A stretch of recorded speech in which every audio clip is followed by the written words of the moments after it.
Hey guys, welcome back to my channel. Today I got a different video to make up time of me being away. I've been busy, so anyhow. They got a new topic video as well. It's not music related, it's another hobby of mine, and that is automotive stuff. I'm a car guy, so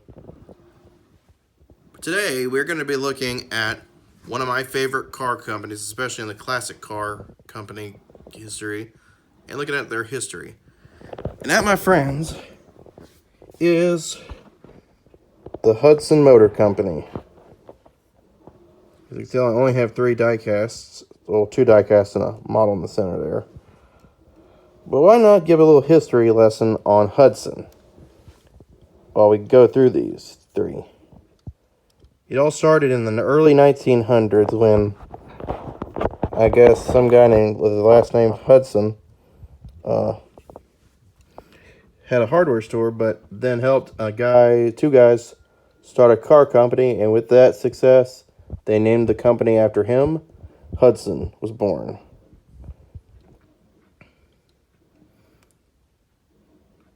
I don't really know much about the earlier Hudsons, but as far as the other stuff they had, but it was pretty much success apparently. The early 1900s, 1909 Hudson was born. Throughout the years, it was real successful, and by the 30s, they were higher up there in the top 3 most successful car companies, up there with Ford and GM. But let's keep backtrack a little bit. They also had spin-off companies, which this model here on the right, this diecast, this coupe, is. The first one they had was Essex, which is what this one is, supposedly. This is a 1930 Essex. You won't find many of these, but either way. With Essex, they were founded in 1918 as an independent company, then bought out by Hudson, with both companies to go with the same intent to go head-to-head against the big guy, the Model T Ford at the time. So, in 1 year, Essex almost outsold either the Model T or the Model A Ford that Henry was building at the time.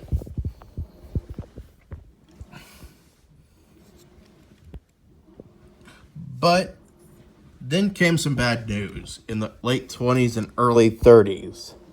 The Great Depression. When the Great Depression hit, they were trying to make cars that were still reasonable but still fancy looking, and it flopped.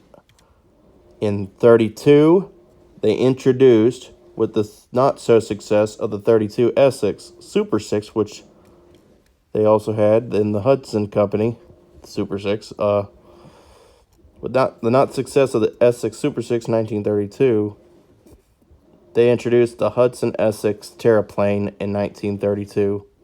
In 1933, though, it did even worse, apparently. And then, during the Great Depression, obviously, but if you recognize the Essex Terraplane, Las Vegas entertainer, or former entertainer, Wayne Newton has a Essex Terraplane in his Shenandoah, whatever that one, Casador Shenandoah. He has one, and that was unfortunately the last year of Essex. But the good news is, to continue the success that they had, was Hudson kept the Terraplane name for a couple of years, but with that one being just as successful coming out of the Great Depression, Hudson had the great question asked, are they a Terraplane company or a Hudson company? So in 1938, the Terraplane was officially dropped. So, yeah. So that's my 30 Essex. Oh, yeah, I forgot about this one. This one's just a regular Hudson 1930. They're very similar. But after World War II, but refinding the hobby of the automobile, people we're also finding out that Hudson were just as a successful company as they once were. And in 1948, I think it was, or 46 actually, they came out with the Commodore, which is the car that's in the movie Driving Miss Daisy, which is that's a 48 Hudson Commodore, which I don't have one in this collection out of these three. But in 1951, they found a new success with this guy, the Hudson Hornet, aka Doc Hudson. This is a model kit I had my dad build me. I had the paint and all that to make it look like Doc. So yeah, this is a 52. The one that was in the Cars movie was a 51. But anyhow, they had so many success. I forgot to mention in the last take of this video. With the success of the Hudson Hornet, not believe this, or believe it or not, in 1951, 1952, which this one is that year, in 53, in second place in 54, the NASCAR champions were driving Hudson Hornets. And to go further with that, they also had the jet for civilian use, and then to go head-to-head against the Corvette, and at the time the Thunderbird, they came out with the Hudson Italia in 1954, which honestly wasn't a success, but it's still a cool car.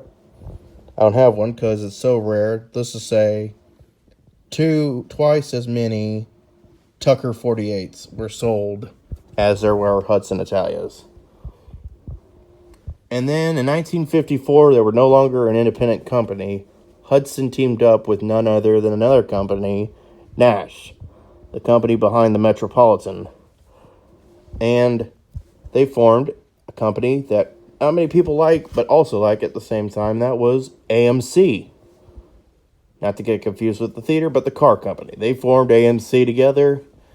And finally, in 1957, both Hudson and Nash were discontinued. But there is some hope, I guess, to continue the story, because AMC got the rights to building the Jeep. After World War II, they bought the Jeep from Willys, or were able to permanently use the Jeep until they got bought out by Chrysler in 85, I think. They had that at least success. So anyhow, that is the story of Hudson. I just thought I'd give this company a chance to shine on my channel. They are up there with Jeep and Ford and GM or Chevy as some of my top 4 favorite automotive companies. Believe it or not. As rare as Hudson is, they're just up there, you know. Especially with the Essex, the Terraplane, and the Hornet. That's just stuff I like, you know, as far as classic cars go. But, so I hope you enjoyed this little video. I hope you enjoyed it, found it interesting to me, like I do. So until then, next time.